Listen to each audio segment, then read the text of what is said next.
Hi Kakunchava! I will share with you on what makes a salesperson.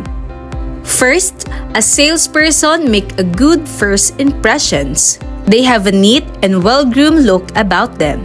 Second, a salesperson loves to be with people.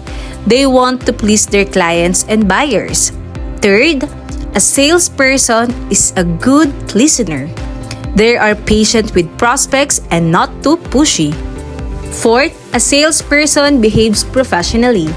They never bring personal problems to work with them and let them affect their attitudes. Fifth, a salesperson is an expert with our projects. They know our projects inside and out, can answer even the most complicated questions from buyers without having to refer them to someone else. Sixth, a salesperson is driven to succeed. They are creative and assertive. They are energetic and they have a very strong work ethic. And lastly, a salesperson has a service mentality. They do not focus on their benefits and commissions, but they focus on meeting all the buyers' needs. Now, let us know what are the sales skills of a salesperson. First is qualifying fast to avoid wasting sales time. You need to develop a list of sales qualifying criteria that prospects must meet in order for you to invest your sales time with them. Always remember the word man. M stands for money, A stands for authority, and N stands for need. Second is motivating prospects. Always ask questions to uncover problems and needs, adopt it to our project's benefits and advantages. Third is selling to people outside your comfort zone.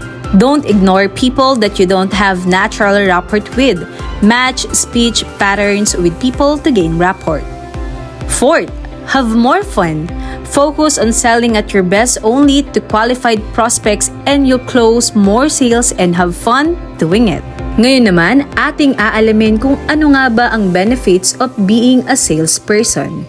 First is freedom to set your own hours. Ikaw ang may control to set your own schedule. Second, unlimited income and big incentives. Mas maraming benta, mas malaki ang kita. Third is personal and professional growth. Next is maaari kang makatanggap ng recognitions and awards. And lastly, opportunity to help others achieve their dreams. Hindi lang ang iyong pangarap ang matutupad, pati na rin ang pangarap ng iyong mga kliyente. Ngayon, ibabahagi ko naman sa inyo kung ano-ano nga ba ang mga sales activities. Una na rito ay ang find buyers. Start with people you know.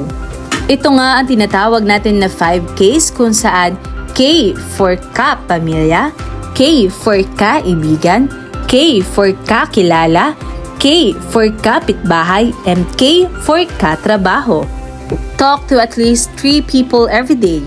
3Ks times 5 days, meron ka na agad 15 prospects a week.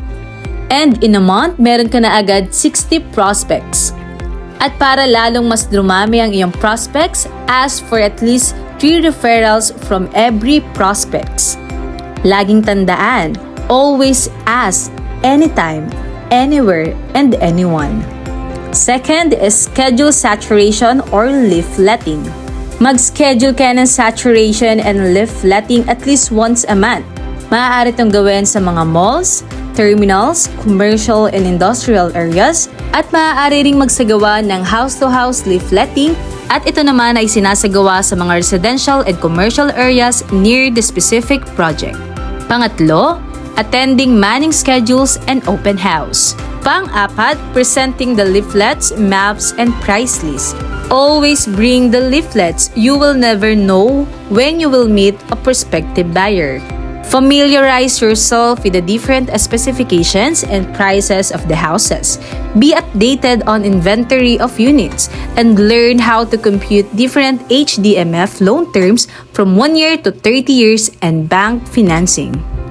At ang panglima, tripping of prospective buyers. Ugaliin natin that after presenting house specs and prices, ask prospective buyers to see site through tripping. Ang tripping ay napaka-importante in closing a sales because with this, the client or the buyer can visualize the product or the project that you are selling. Sabi nga, di ba, it is a mortal sin to trip the buyers to the subdivision without properly qualifying and briefing them and without all the deciding parties present. Always familiarize yourself in the different locations of our model units and learn how to head our sales map. At ngayon, ano-ano naman ang mga steps of a sale?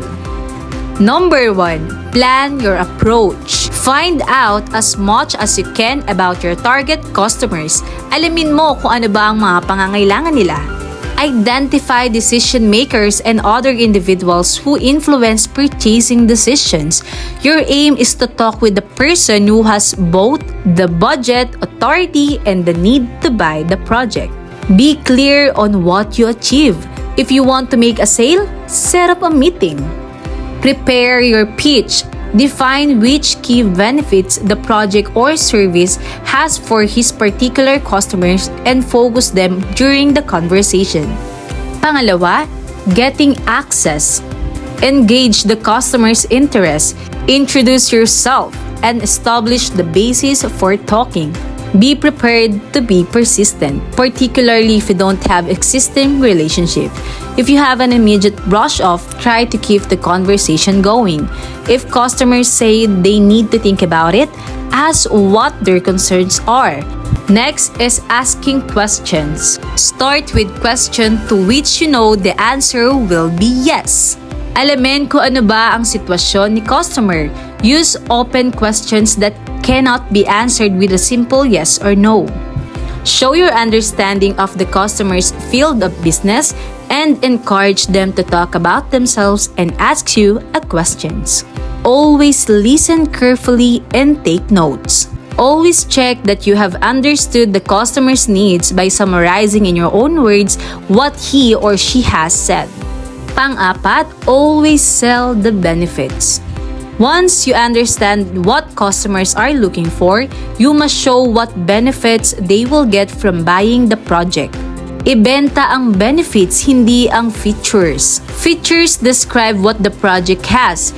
Benefits explain what these features can do to the customers. Halimbawa, imbes na sabihin natin na ang Nicholas project has 2 bedrooms, sasabihin natin, with Nicholas, your growing family have enough room to fit in. Always match the benefits to the customer's need. The same product may be sold differently to 2 different customers according to their priorities. Panglima, handling objections. Do not be put off by objections. They can be a sign that the customer is interested. Make sure that you handle them in a direct and positive way. Halimbawa, kapag sinabing, ang presyo ay napakataas, maaaring ang ibig sabihin nito ay hindi pasok sa budget nila or they are asking for a discount. Isolate, test, and address objection. Tackle them each one at a time. Test each objection. If it's valid, address it and then ask if you have satisfied the customer's concerns. At ang pang-anim, closing the deal.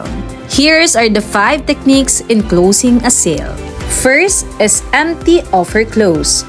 Make them a very kind offer that they cannot take up. Second is best time close.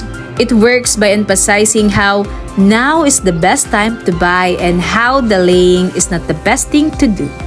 Remind them of the increase of the appraisal value of real estate properties with time. Third is hurry close. Hurry them up. Talk fast. Encourage them to do the same. Say that if they cannot decide quickly, then others might get the deal. Speeding people up stops them from pausing to think about reason why they should not buy.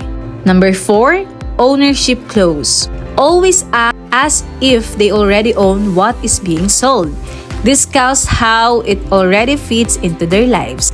Assumption principle seeks to create a mental closure of already owning it.